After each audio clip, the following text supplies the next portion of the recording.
Hello friends, welcome to our channel. இன்றைக்கி நம்ம இந்த வீடியோவில் சிவப்பு அவல் வச்சு 3 சிம்பிளான ரெசிபீஸ் தான் பார்க்க போகிறோம். அதுக்கு முன்னாடி சிவப்பு அவலோட பெனிஃபிட் சொல்லிடுறேன். சிவப்பு அவல் நம்ம உணவில் எடுத்துக்கிறதுனால இது ரத்தத்தில் இருக்கிற சர்க்கரையோட அளவை கட்டுப்படுத்துறதுக்கு பயன்படுது. அப்புறம் சிவப்பு அவலில் உங்களுக்கு கார்போஹைட்ரேட்ஸ் ஜாஸ்தியாகவும் ஃபேட்ஸ் ரொம்ப கம்மியாகவும் இருக்குது. 77% கார்போஹைட்ரேட்ஸும் வெறும் 23% தான் ஃபேட்ஸ் இருக்குது. அதனால் நம்ம இதை கண்டிப்பாக உணவில் சேர்த்துக்கலாம். அப்புறம் உடல் எடையை குறைக்கணும்னு நினைக்கிறவங்க இதை பிரேக்ஃபாஸ்ட் ரெசிபியாக எடுத்துக்கலாம். இது ஈஸியாக டைஜஸ்ட் ஆயிரும்.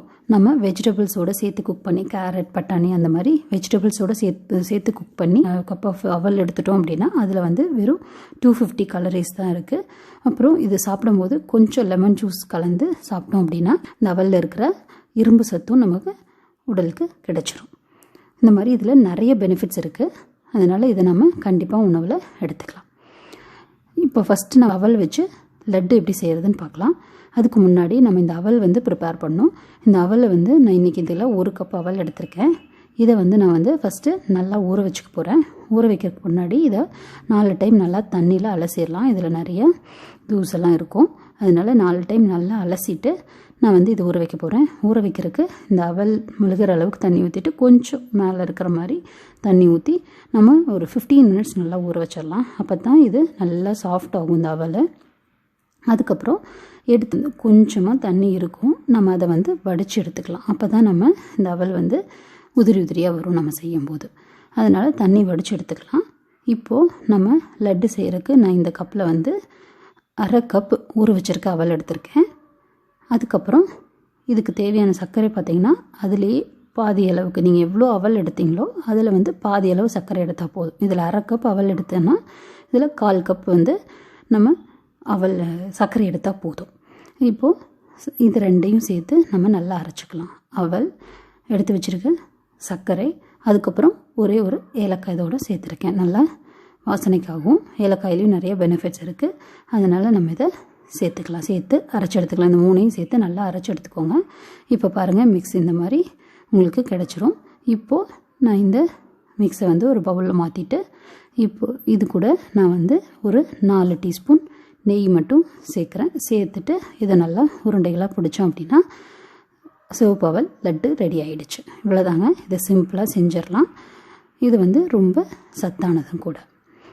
இந்த அவல் குழந்தைங்க அப்படியே சாப்பிடலைன்னா நம்ம இந்த மாதிரி லட்டாக பண்ணி கொடுத்துக்கலாம். இப்போ அடுத்த ரெசிபி அவல் ஸ்வீட். இதுக்கு நம்ம எதுவுமே பண்ண போகிறதில்ல. ஊற வச்சுருக்கிற அவல் இதை நான் இந்த ஒரு பவுலில் போட்டேன். இப்போ இந்த அவலோட கொஞ்சம் நான் ஒரு 6 டீஸ்பூன் சர்க்கரை போட்டிருக்கேன், நாட்டு சர்க்கரை சேர்த்துருக்கேன். இதை நல்லா மிக்ஸ் பண்ணிவிட்டு இதை நம்ம அப்படியே சாப்பிட்லாம். உப்புமா 3வது அவல் உப்புமா ரெசிபி. இது செய்கிறதும் ரொம்ப சிம்பிள் தான். இப்போ நம்ம ஊற வச்சுருக்கிற அவல் எடுத்துட்டேன். இதுக்கு நான் ஒரு பெரிய வெங்காயம், நல்லா பெரிய வெங்காயத்தை ஒரு வெங்காயம் சின்ன சின்னதாக கட் பண்ணி வச்சுருக்கேன். இது கூட 2 காஞ்ச மிளகாய் இதை எடுத்து வச்சுருக்கேன். அதுக்கப்புறம் இதை நம்ம தாளிக்க போகிறோம்.